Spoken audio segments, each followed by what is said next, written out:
Hello again, and thank you for joining us in the original Restored Culture. And this is AnnBandini, and we're going to talk from the book, The Sojourner, Ladybug's Human. And this was my travel across 5 states in 3 years. And since we are in some of the most interesting times in history, in all the nations, and God has been, training and exposing things, and there has been some hardships on people. So I just wanted to share some of the things as I traveled that I was taken through as kind of a forerunner to what we are experiencing today, and we have been experiencing. This book was written before COVID-19, and COVID-19 was a precursor of an international state of emergency in places people had never been before, all over the world. Everyone had to come under compliance and be separated from a lot of the norms, and it was a very challenging time. I was not locked down during lockdown. I had what would be considered an essential workers position, but the several years preceding that, I was in a state that was extreme dependence, and actually total dependence on God's direction and Him opening each door. So this book was a result of that, and because of the times that we're in, I want to share some of the things on God's sovereign connections, supernatural miracles, how His provision was, the people that I encountered, and what was my purpose in being out and with these people. So I'm going to tell you a little bit about the cover of the book, which is a kintsugi bowl, and that is something done in the Japanese art. So let me just read that to you. It says, "The cover I have chosen for this book is a picture of the kintsugi bowl.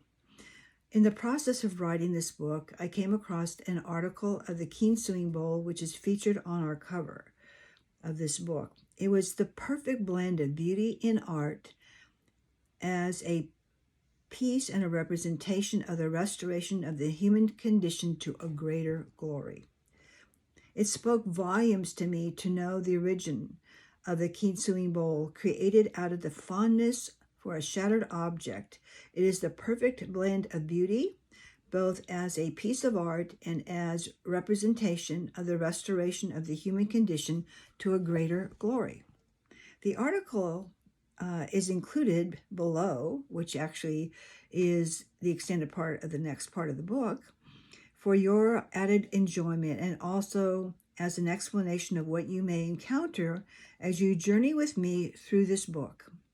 It is my desire that it will demonstrate the great need we have today to consider what the kintsugi bowl represents: broken but beautiful, restored and repaired into a finer, greater glory.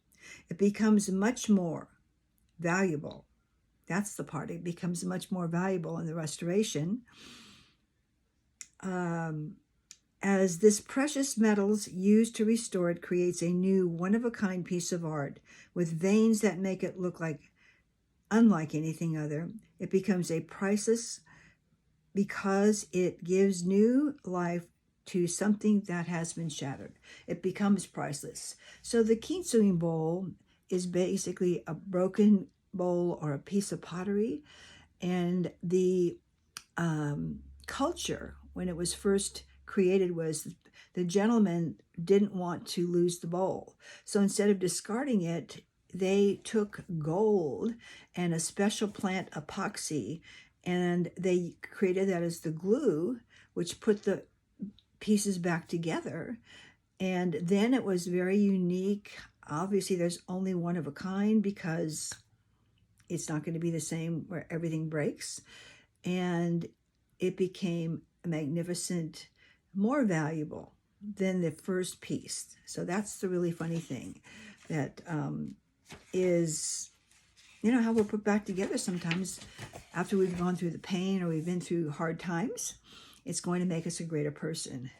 So let's see, what can we add to this next? I think the whole thing is who is the sojourner? So that's what I think. This is really, really important. So when God calls someone apart and they're not involved, they're singular. So they're a sojourner. That could be sojourners together. That's what Ladybug was with me, my precious little 5-pound toy poodle. But the sojourner is on a specific journey, and they're called into a company, a place to live, something that would be open to them. And it's really very well known in the Hebrew understanding. And the Bible talks about the sojourner, the widow, the orphan, and the sojourner love the sojourner. So that is scriptural. And when you think about bringing someone into your home, and the hand of God has spoken to you, and he wants you to be part of providing a place or their provision, or you engraft them, you bring them into the community, you open up your table, you open up your food, you open up any of your goods to bring warmth into that unit. And so the family unit is an extremely important part for God. So I'm going to bless you with that little bit of information, and we will continue on our next video to teach you more strategy about the sojourner. Thank you for joining me today, and have a blessed day and a great evening, day, afternoon, wherever you are. Thank you. Bye.